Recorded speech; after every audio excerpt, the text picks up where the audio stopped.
Oh, oh dear. Look who's back. It's me. I'm back from hiatus, right? Um, oh my God. I don't even know what to say. I tried recording this yesterday. Didn't really work out, so I feel like I'm kind of repeating myself here. Um, I'm back. I'm with a new tutorial. We're going to go through the song Her Eyes that I made a very long time ago. And I'm doing this because I noticed something quite special recently, which is that I've gotten 50,000 subscribers on my channel. I can't even believe it. Words cannot even begin to describe how shocked I am. I know you can tell by the sound of my voice that I'm completely in shock from this information. But all jokes aside, no, like I'm completely grateful for all of you sticking around and watching my videos, even though I haven't really been too faithful to you guys lately. Super appreciative to everybody who's still sticking around and not really going anywhere and supporting my videos and, you know, listening to me talk endlessly, you know, instead of doing anything interesting. I really love you guys, really do. And hopefully another 50,000, hey guys, right? Because I wouldn't mind having that what are those things called? Those plaques? Is that what it's called? I don't know. Anyway, moving right along, because some of you actually don't know who I am and will be wondering why I'm rambling on about this. But so we're gonna go through my old track, Her Eyes. It's kind of a classic of mine.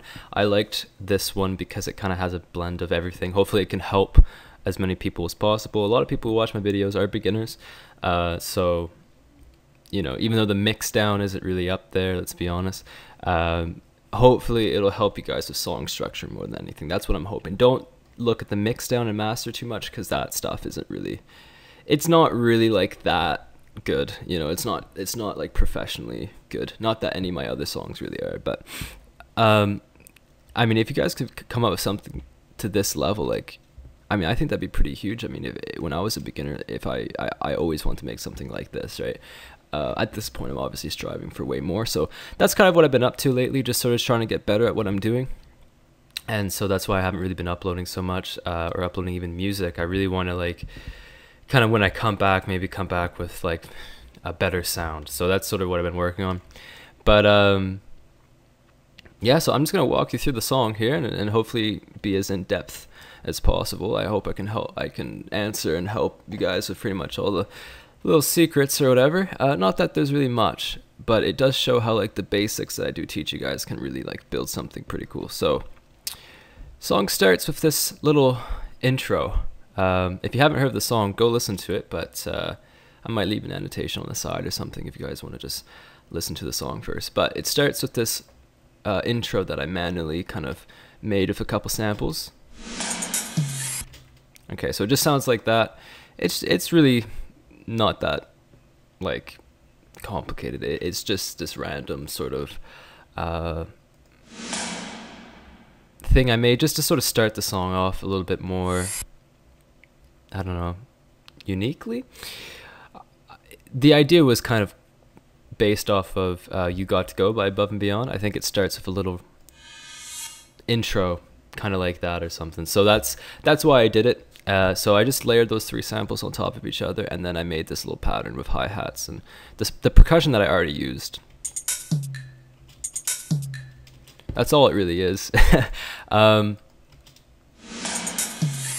find this song isn't really well, like, it's not easy to mix this song with other songs. Like, if you're a DJ, I wouldn't recommend you actually try playing this in one of your sets. Not only because the mix down is really bad and the master is really bad or whatever, but it's because the beat or whatever just sounds kind of off. And also because it's playing at 129 beats per minute. I have no idea why I picked 129, but yeah, that's actually the official BPM there. So yeah, basically the intro is just a little kick. I say little, actually that sounds pretty much pretty normal to me, but I think it's like smaller version of the actual kick, which comes in after 16 bars. What I really want to focus on in this tutorial though is really just the song structure. Okay, this has kind of a more progressive feel, so that will really help you guys with where to kind of transition, hopefully.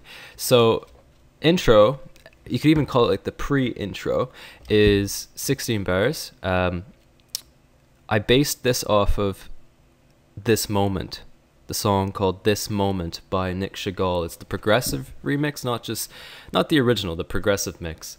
So I highly recommend you go check that song out, just because it's an amazing song, but also just the intro, because the intro is 16 bars, and after 8 bars, the kick goes away and then comes back. So you could almost say that the song kind of follows an 8-bar progression, okay? Because every 8 bars, something new happens, or something gets taken away, or something comes in, like something changes every 8 bars pretty reliably. Not every time, but that's kind of like a good way of sort of like approaching the track. So just so you guys know, this here is 8 bars. I know usually it should be like this. It follows, it kind of follows the color of the grid here, you know, in the background. So that's 4 bars, and then 4 bars, and then 4 bars. But because we have this 1 bar intro at the beginning, everything starts on bar number 2 instead of bar number 1. So that there's 8 bars. And so the real intro, which starts on this side, starts on bar 18 instead of 17. Okay, but this right here that's lit up, that's 16 bars, and that's like the pre-intro. Usually the song structure goes by 4, 8, 16, 32, and it's like kind of like pieces of a puzzle, right? Or not really, but it's kind of like I don't know how to call it, maybe like trains or something, right? You got like sections of the song, and some sections are maybe 16 bars, other sections are 32, but it usually follows like, you know, 8 to 16 to 32 to sometimes 49, because you got a 16 plus a 32, and that's actually 48, I know, but the next part would start on 49. Okay, so 48 bar sections. Okay, so anyway, I'll try to, you know, actually get into this here, but I want this tutorial to be a little bit longer, because I haven't been here for a while, and I know I sound a little bit weird. I'm trying to remember what the hell I was saying last night, and I'm trying not to repeat myself. Okay, so this is the kind of pre-intro, if you want to call it that. It's just random percussion sounds that I got from VC2, VC3, which is just Vengeance Essential Club sounds. Nothing too original here, and so I can just go through them right now, but it sounds like this. So this here, that's like the little kick. It's just, I just removed the low end here using the out knob, and then it just goes cymbals.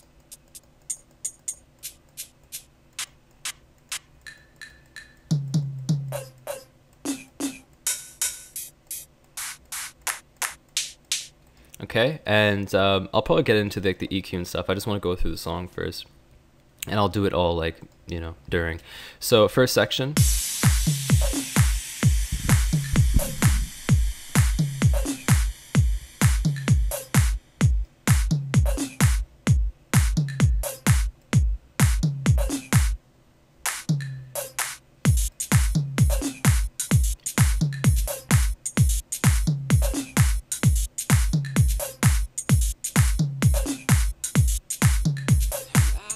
Okay, so now, before we start going into the singing here, right, before we indulge into that nightmare, I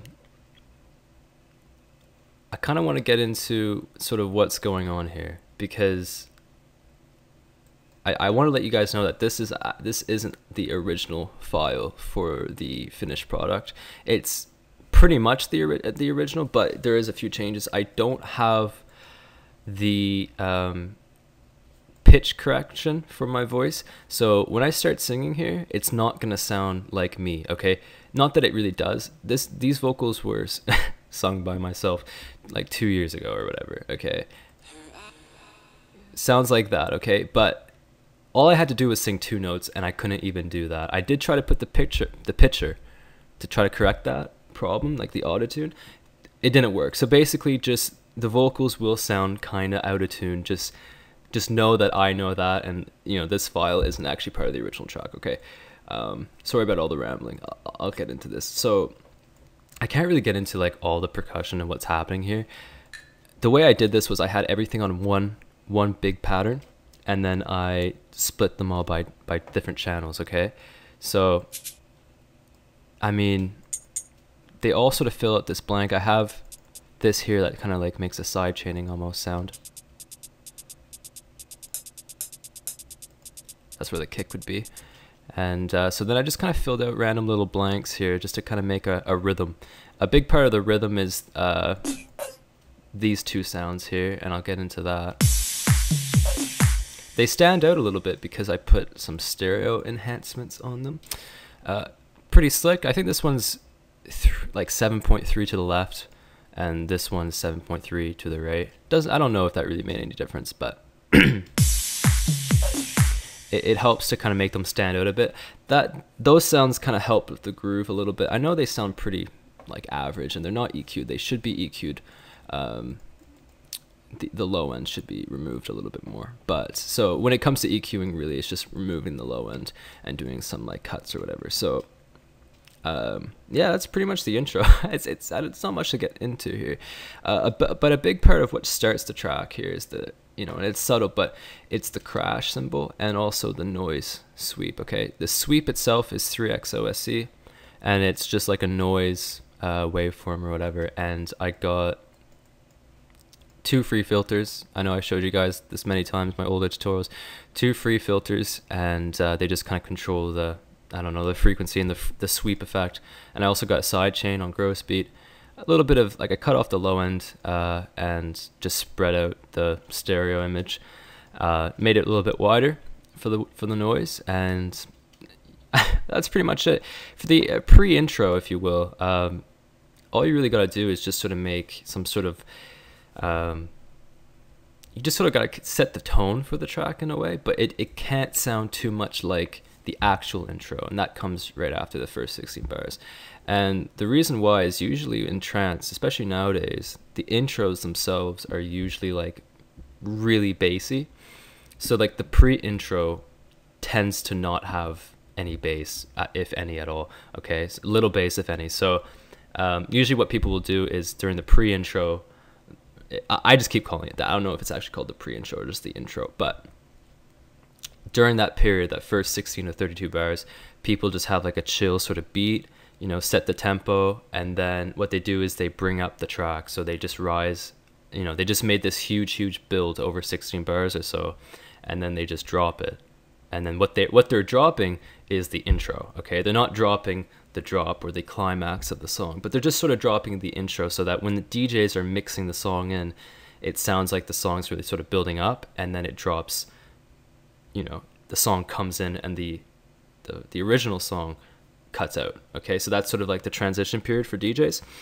So this here would be where the song would be mixing in. Okay, so no one would really hear much. All they would pretty much hear is those 2 percussion sounds, mostly anyway. Okay, theoretically, I know the mix sounds pretty bad or whatever, but if this was sort of perfect samples, perfect sounds, and good mix sound and mastering, then obviously I think it would work. But it's kind of an amateur track here. So, but yeah, so that's all you're doing in like the pre-intro or whatever. And then I have like this sort of fade in at the end of the 16 bars, and this fade in kind of leads you to the next part of the track. So.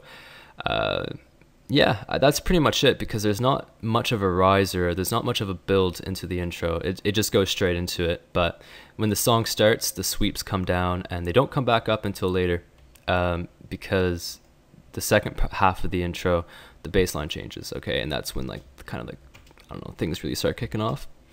Okay, so I'll just start the second half of the intro here so you guys can hear it again. So this is the second half, last 8 bars. Now notice again at the 8 bar here, this is the 8 bar. No kick, and I did that on purpose. Okay, a lot of the times you remove the kick, you bring it back, you remove it, bring it back. Quite common. That's the EQ, I think, for the kick, and I did a little bit of compressing. Not really like I knew what I was doing or anything when I was compressing this. I think I did it by ear, but yeah, a lot of this stuff just random stereo imaging. This is a hi-hat. And I just remove a lot of the low end here. Sorry, my phone. Again, random stereo imaging. That's another symbol.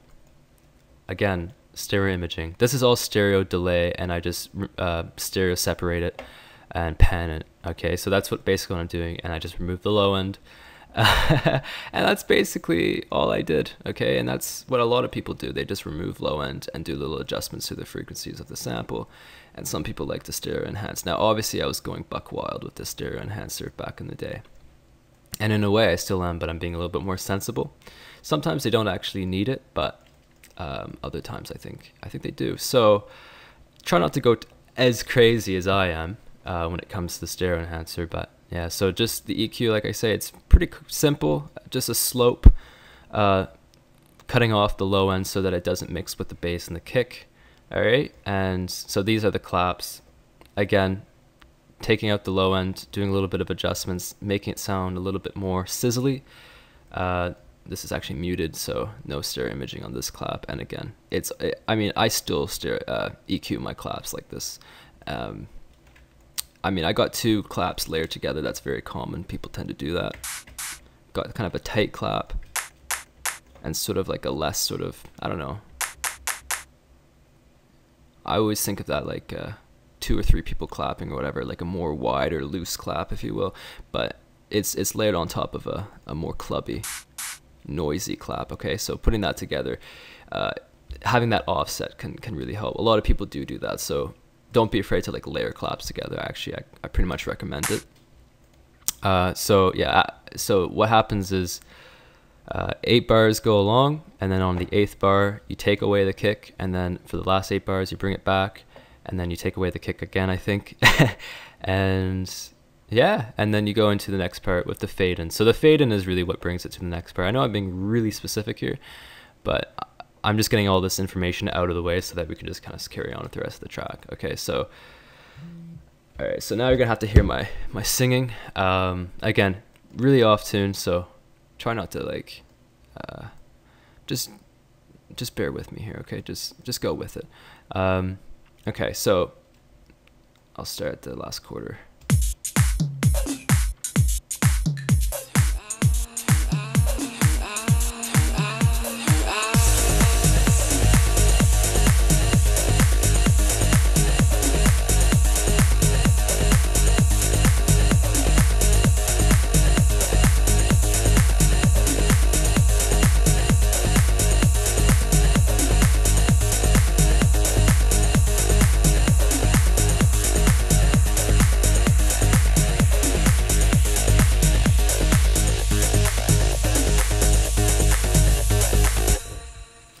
Okay, so that's the first part of the intro. So the first half, the first 16 bars, okay? So let's just take a quick look at this. All the same percussion pretty much. I mean, it's all just random grooves or whatever, just random percussion instruments just sort of filling the blanks. The big notice is the kick really comes in here and the bass really comes in here. Those are the big things. That's sort of what drops the track, if you will. I know it's not really that powerful, but it's not too bad. So I guess we'll get into that first. So the bass, this is the main bass here. It's the generic style where you have like a space for every kick and then just fill it up like this. This is just an octave. Nothing special whatsoever. Very generic bass line for trance. And so I called it virus bass because that's sort of what I was going for. It's just 2 sawtooths and it's detuned a little bit, nothing else. And if you go to the effects, what really makes it is the omnicide. Okay, so it's just super distorted. That's really what all it is, and it kind of makes that cool gada, right? I mean, that's simply what it is. With some EQ or whatever to make it sound a little bit more bassy, and but to cut off the lows, you'll notice that even though it is a bass, the lows are cut off, and I got different side chainings. I side chain to the kick and I side chain to the other bass, and no stereo enhancement and a little bit of compression for whatever reason. Okay, so that's basically all it is. I just distorted a sawtooth and it created like kind of a different sound for the arpeggiated bass, and then I have this low bass. Kind of sets a groove. And it's very low. It's the Nexus Trance Bass 6. I used to use that one very often. And yeah, EQ there. A little bit of low cut. I probably should have cut off a little bit more. But whatever. I really want to get this sound to come out a little bit more, so I guess I must have boosted that for that reason. Sidechain to the kick. Always remember to do that, even if it's not even with your basses. You know, sidechain to the kick or use gross beat to sidechain is really pretty important for most sounds that layer over the kick. And just a sub. And I think that's, yeah, it's just on silence. So it's just a sine wave, and all these things together sound like this, just the basses alone.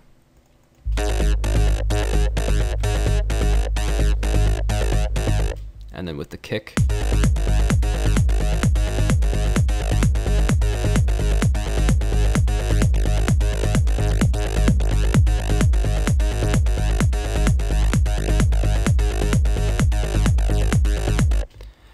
I'm sure these little peaks here, pretty sure those were there just to add more punch.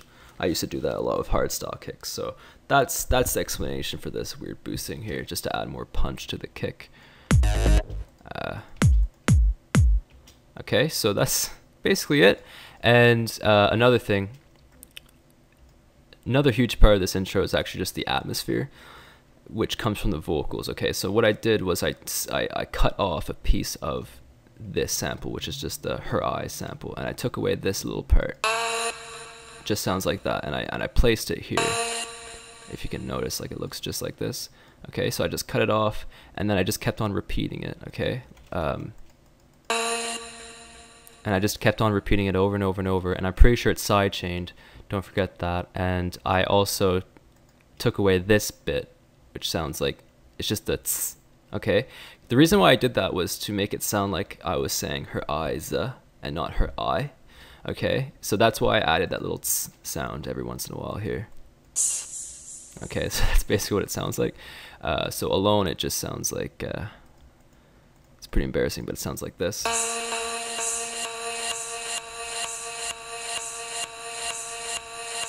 And there's panning as well, and there's a panning envelope right here. Looks like this. You can just, if you want to get that weird sine shape with the envelopes, just go to the end point and then just add the wave. Okay, see that wave? Just right click on it and then you can make a wave. Okay, and you can adjust it using the middle thing. Again, so notice that on every like 16 bars there is a crash. Okay, pretty important. Okay, kind of what is it? Sets it kind of, I don't know, what is that? It just sort of like makes it so that people know that 16 bars have just passed. It just makes the entire loop like more clear, keeps people in time, having that steadiness with the crashes. Okay, so every 16 bars I had a crash. Very common. Sometimes people do 8 bars. Every 8 bars I have one.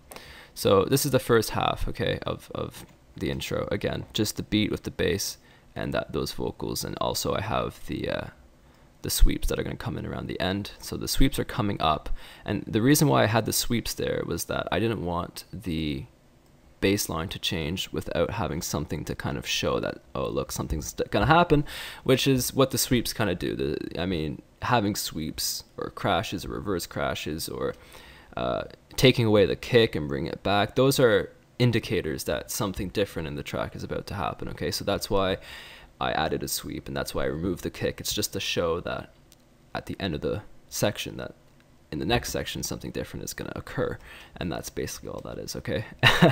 Not much did change though. The only thing that did change was the bass line. Everything is exactly the same on the second part of the intro. I mean, the intro itself is 32 bars, but there's 2 halves to it, and they're both 16. Okay.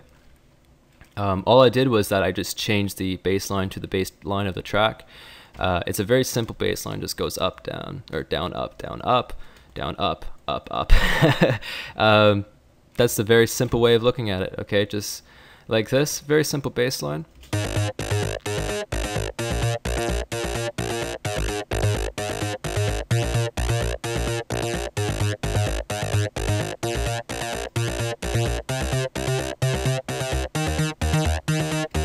the C here is the minor chord of the song. Okay, it's sort of like the minor, because we're in C minor or E flat major.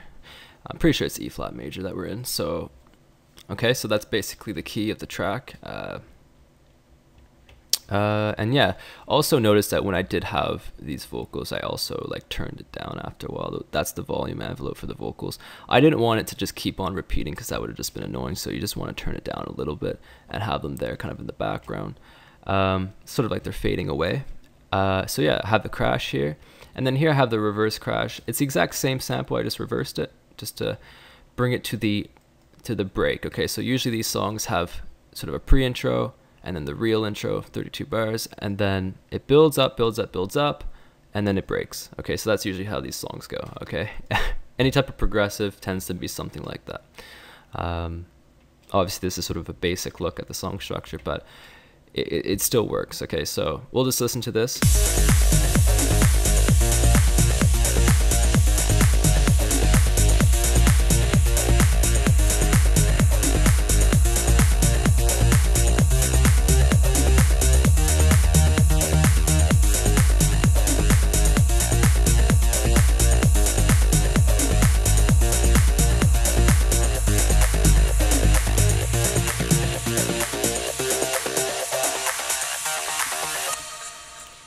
Alright, so in this section of the song there was supposed to be more lyrics and more vocals. The problem was I couldn't sing them, so then the final product had none. If you ever make a song like this, probably have some vocals in this section of the intro and that lead into the break, or just have them in the break, whatever, it's up to you. So what happens here on the end, the last 4 bars, it really starts to build up, okay? And it's building up so that it can all break, okay? It's building up, but it's also falling apart. As you can see down here in the drums, the kick right here totally goes away for 4 bars. No kick whatsoever. And then I just start erasing it. On the last bar here, pretty much every like percussion instrument isn't playing, okay? It's because I'm breaking it apart. Also, a huge thing that's going on here, I have a filter, low pass filter, I think, or no, high pass filter on the master channel. So what's happening is I'm removing the bass from the track, and doing this helps the build, okay? There's no risers or anything, there's just the sweep, removing of the bass, reverse crash, removing of the kick, removing of the percussion, just taking things apart and building things up, so that we can ease into the break, okay? So that we're going from beat, power, to just relaxation, basically. I don't know. So that's what you're doing in the second half of the intro, or at least the last 8 bars of the intro. You're kind of building it up, and then you're breaking it apart. And also we have the very important transition indicator, as well as the her eyes. Okay, so every time you hear her eyes, you'll notice something happens. Okay, so that's what's very kind of nice about having vocals. You hear her eyes, and then something happens, her eyes, something happens, her eyes, and it kind of leads you to the next part of the track. Okay, so another big thing is the sun piano comes in not on the 1, but it comes in on the 3, I guess. As you can see, the sun piano, I mean, this is the start of the break up here, and this is the very last bar. And as you can see, the sun piano is it starts at the end of the intro instead of right at the start of the break, which is pretty important. Okay, so the sun piano is just from Nexus, and adds a little bit ambience, I guess, and it just sort of, I just turned down the volume here. It sounds like a delay, but it's not. I kind of messed that up. There we go.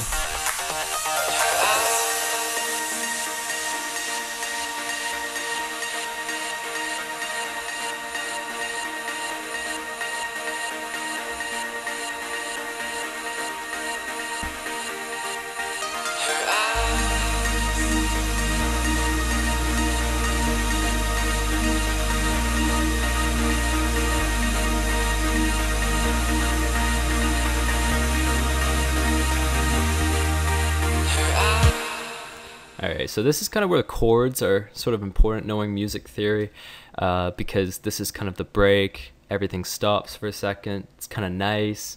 In the original track there was a little saw pluck playing, and it's not playing here because I don't have albino on this computer anymore. Okay, so that's why, but I still have this lead, which is sort of the main lead of the song.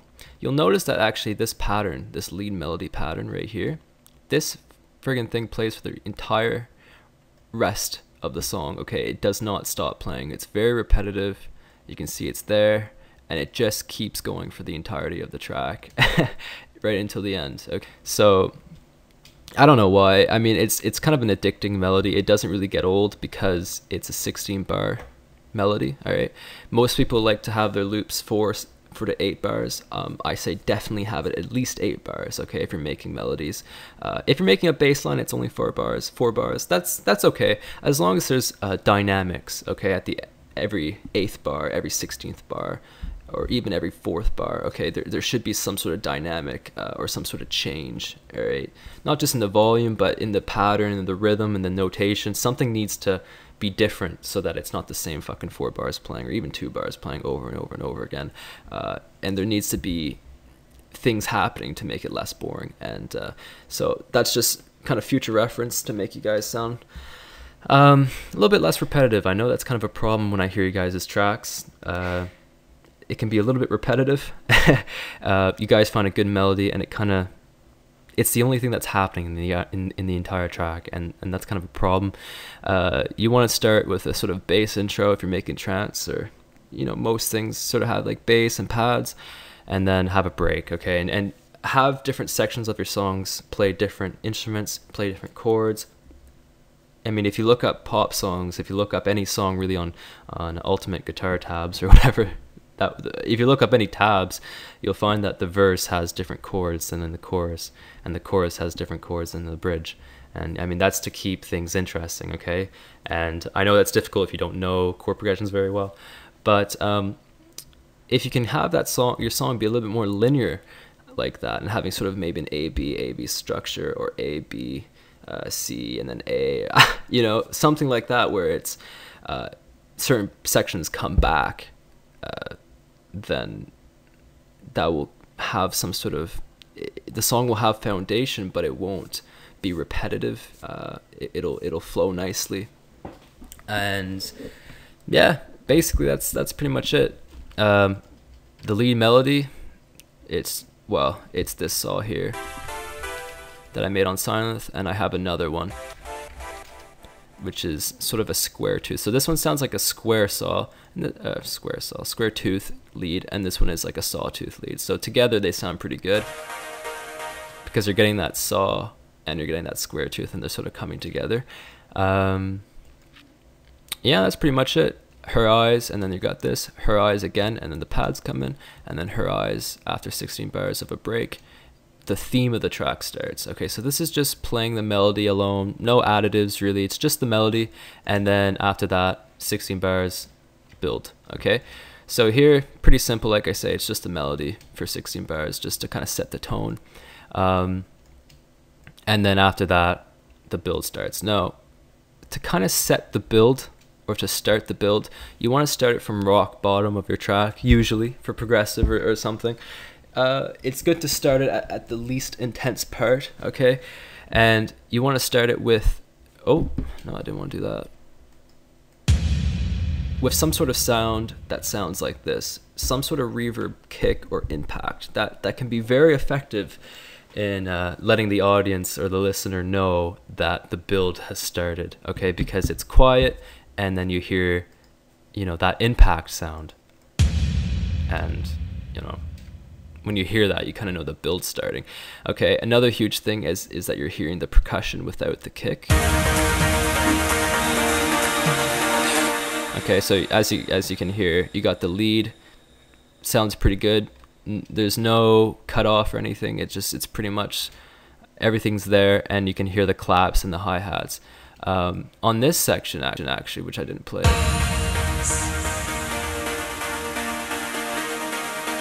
there's no cutoff filter, but in a lot of songs, a lot of people would have a filter here.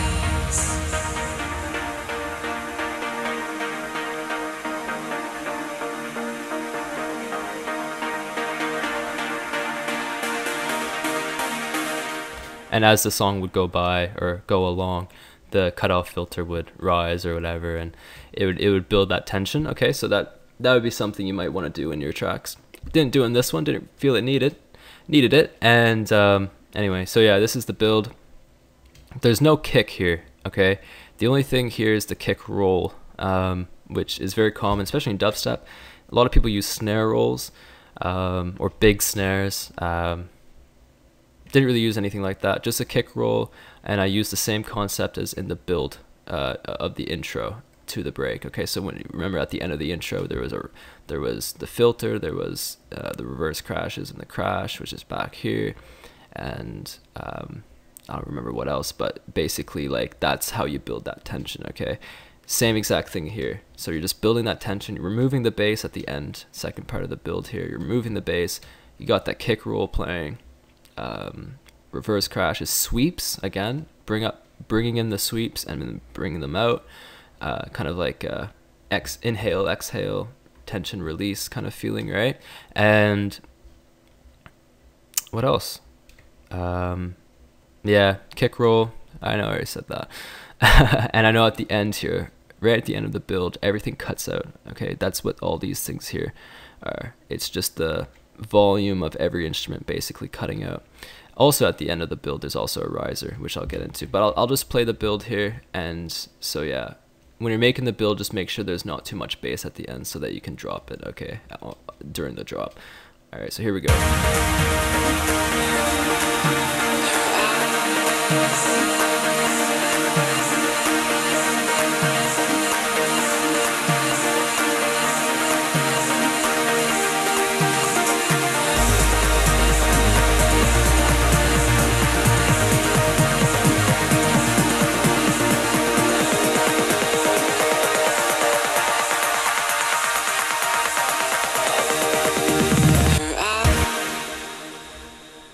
Alright, God, those vocals sound pretty bad. Okay, so yeah, you can already hear kind of like the tension building up. From the start of the build to the end of it, there's more percussion. And also you'll hear, after 8 bars, there's the intro sound again. The sound that starts right at the beginning of the track. And that helps really push along the build here, you'll hear it. And so that really helps like kickstart the build. And I mean, the real build is at the end of the 16 bars. So it's like the 8 bars here. So yeah, it's all 8, 16, 32, as you guys can pretty much tell. And the bass starts going away. The kick starts, you know, rolling.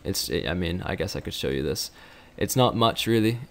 Just starts doing like this thing around the end. Just speeds up. That's all it is. I know it's high pass at the moment, and so yeah, and then also the riser, which is very important. Don't know why I can't hear it here. Okay, that's what it sounds like at the Okay, so that's what it sounds like. It's just like this detuned saw. Has reverb. It's side changed. That's very important with gross beat. So it side chains, and again, just remove the low end. That didn't really make a difference. And yeah, so it's pretty wide. And I mean, that's pretty much it. All it does is it pitch bends up.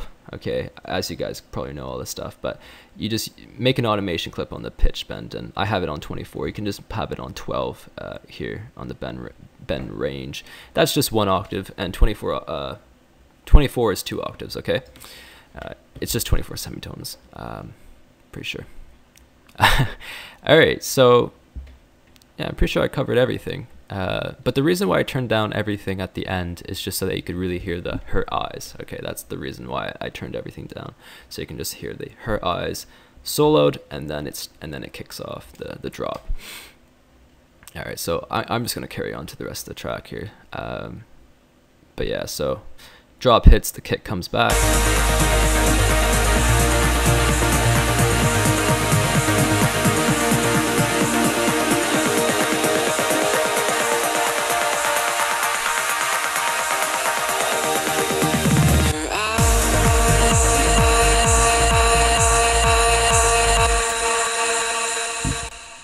Alright, so I don't know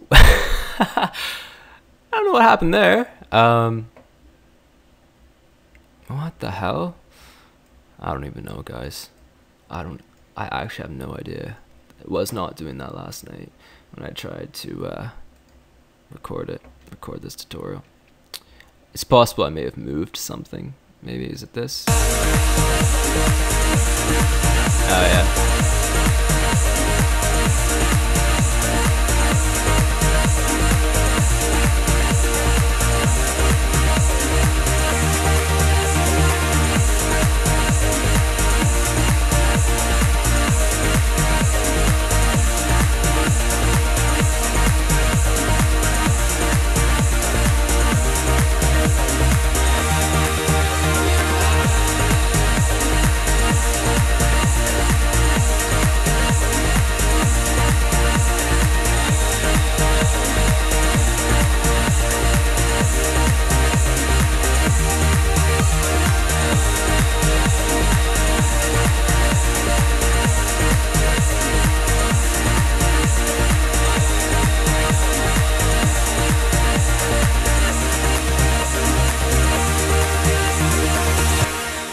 Okay, so that right there is the drop.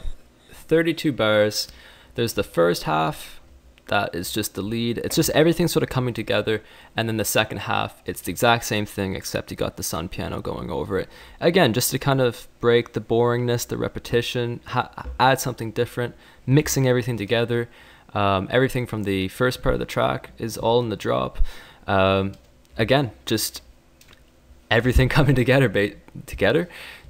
I'm Canadian French. It's my mom. And yeah, so that's basically all it is. God, that's actually funny. But yeah, so this is just the chords. You'll notice, actually, I didn't go into this, that the leads have this weird saw gate thing going on. It adds a little bit of character, bit of flavor to the leads. I like how it sounds with the gross beat, adding those weird gatey volume changes, and it's very subtle. I didn't have it, 100% there, but yeah, and also did some stereo imaging. So yeah, but that's basically all it is. As you'll notice, every like 8 bars, the kick comes out. Like the kick gets muted at the end of every 8 bars whenever it's there. Like maybe not in this section, but like you'll notice that this everything that's in red right now is the kick, and it's not there here or here, and that's every 8th bar. It just gets taken out and put back in, and again, that's just to remove the repetition, to keep things changing. So every 8 to 16 bars, you gotta keep things moving, keep things changing, have some sort of diversity, dynamic. All right, so every 8th, 16th, even every 4th bar, to have something happen, whether it's something changing, different instrument, whether it's something being taken out, something added on, whatever that is, like to break the repetition and to keep things interesting, you got to kind of do that. Okay. So yeah, but there's nothing really new in the drop that I haven't showed you so far. It's just everything basically coming together. Oh my god. But I guess this is different. It's just another vocal sample. Yeah, no, it's pretty cheese.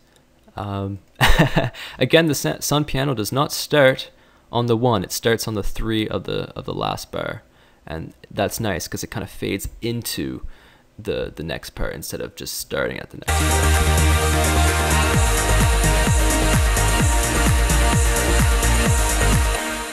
And then at the end of the drop, again, this is the big transition to the resolution, where everything kind of has to break apart. So the resolution is all of this, right? It's the ending.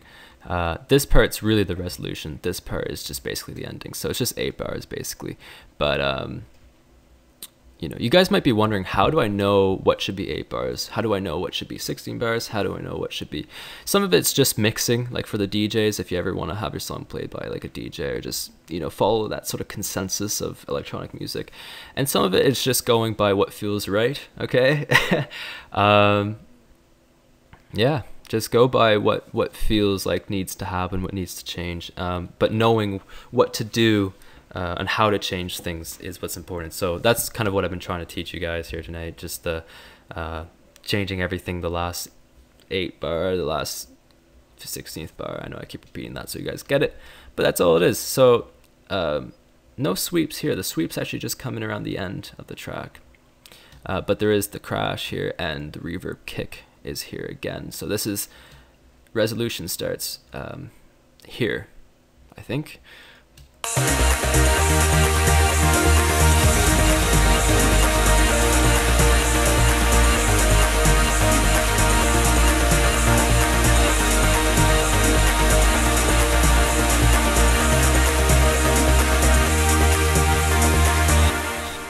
Yeah, so all that's changed during this bit is that the kick isn't there. That's really the biggest thing. The kick is not there. And you'll notice that the kick isn't there for the last 2 bars of the drop too. And that's just to kind of prepare for the resolution and to indicate that something is going to change and that the kick is going to get removed. The longer you don't have the kick there at the end of the section, the more likely that the kick won't be there for the rest of the next section, okay? Yeah, just the vocals, looping, the melody, bass, but you'll notice that the bass kind of goes away for the very end, and that's very important. You got to have that clean sound. Again, this isn't the exact original track. This is a copy, an older copy, an older version. I don't have the exact version that's on YouTube right now, but it sounds so similar that I don't think you guys really tell the difference. And then, okay, so then it just goes to this. Again, as you can see, the percussion is sort of breaking down. I just sort of deleted some percussion so that there's less going on.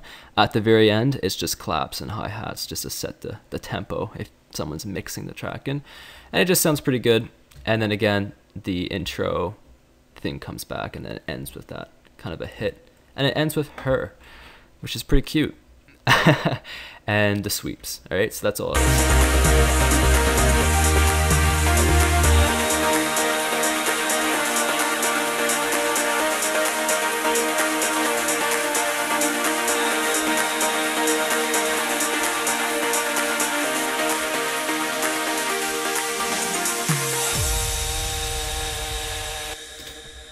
So yeah, that's basically all it is. You can hear that the saw sort of fades out a little bit at the end. You got to have that sort of detail where things kind of fade in, things sort of fade out. Having the cutoff come in, you know, the cutoff knob for the filters. You know, you want to use those to add the transition. You don't always want to fade things in. Sometimes it's nice to cut things off.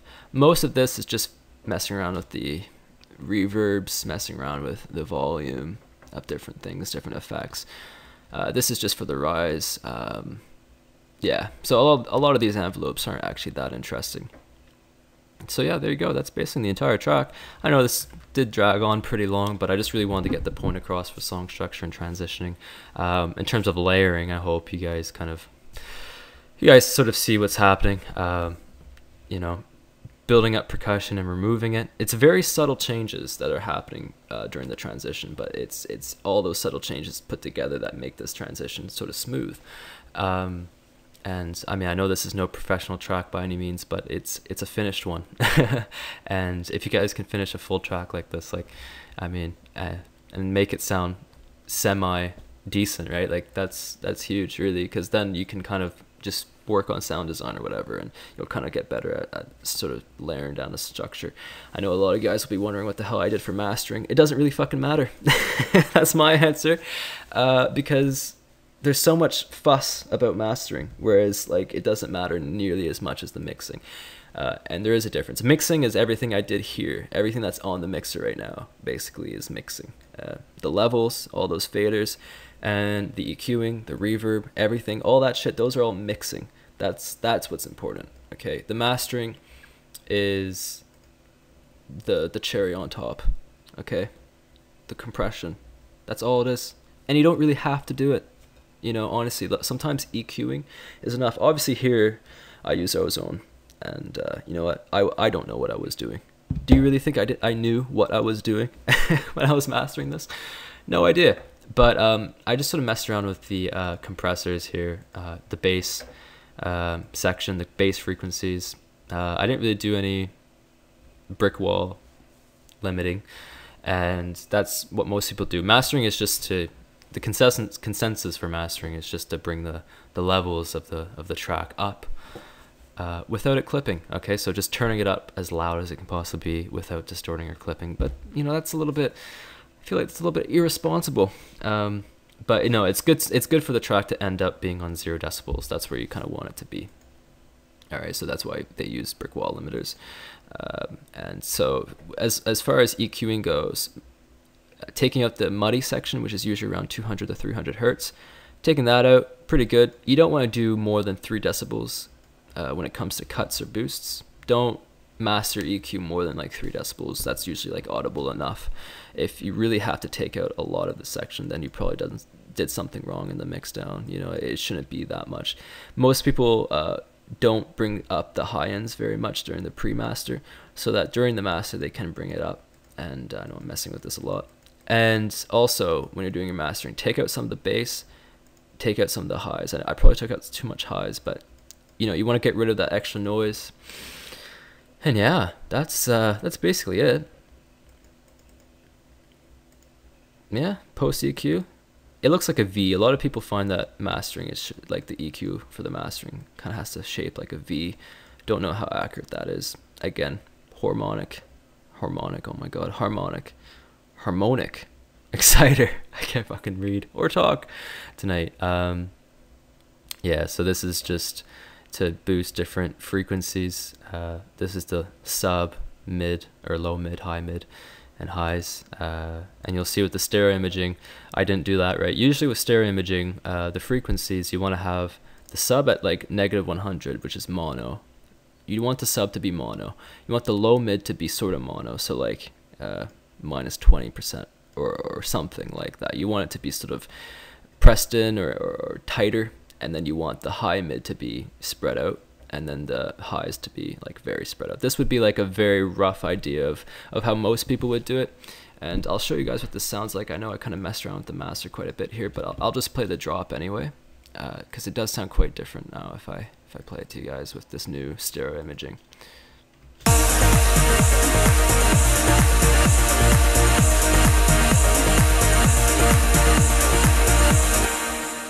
You'll find it sounds very, very clean now.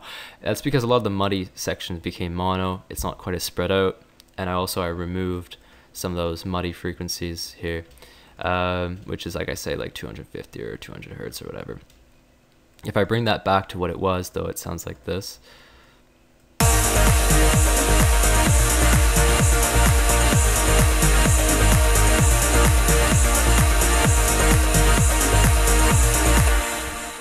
If you're wearing headphones or you have like decent speakers, you should hear the difference there. It's just in the stereo imaging.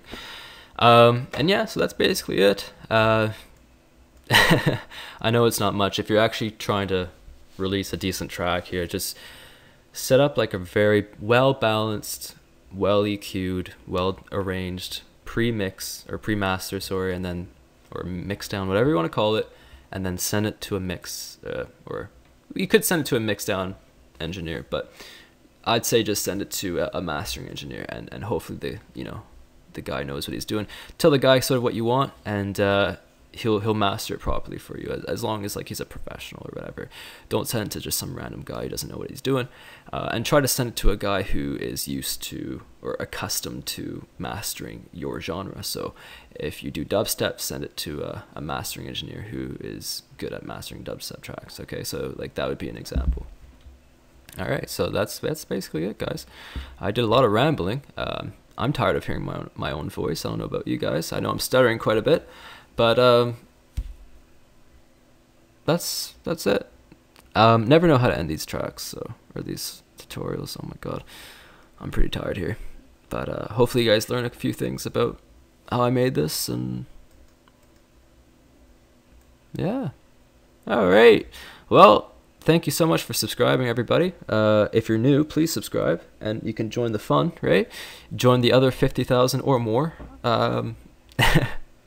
who have subscribed to me over the years.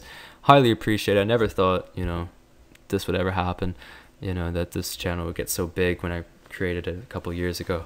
So I'm so grateful that I'm still doing this and that it's still up there and people are still watching and giving good feedback. I'm always so surprised, especially because I don't find the tutorials to be that impressive, especially the final product. So, but I do try to help as many people do their genre and not just focus on one genre. I'm trying to like kind of be compatible with all producers and not just, you know, a specific audience. So, you know, which can be pretty difficult and challenging. So yeah, I have tried recording a lot of tutorials in the past couple months. Most of them didn't work out because Camtasia just stopped working for me most of the time. Usually had errors and just problems with the files where they wouldn't play, or the recording wouldn't work, or something would happen where I'd lose the file. I'm really hoping that doesn't happen now. And it just got so frustrating. I know I recorded about 5 tutorials over the past 3 months, and either they were just terrible, or the files ended up not working, or the audio was bad, or the visuals were bad. Like something always seemed to happen. So hopefully that doesn't happen this time. And yeah, so there you go, guys. Hope you guys enjoyed the tutorial, and you know, leave a comment and, you know, tell me guys what you think. Give me new ideas for new tutorials, and what you guys like to see, and, you know, all the stuff, all the usual stuff. All right. Talk to you guys later.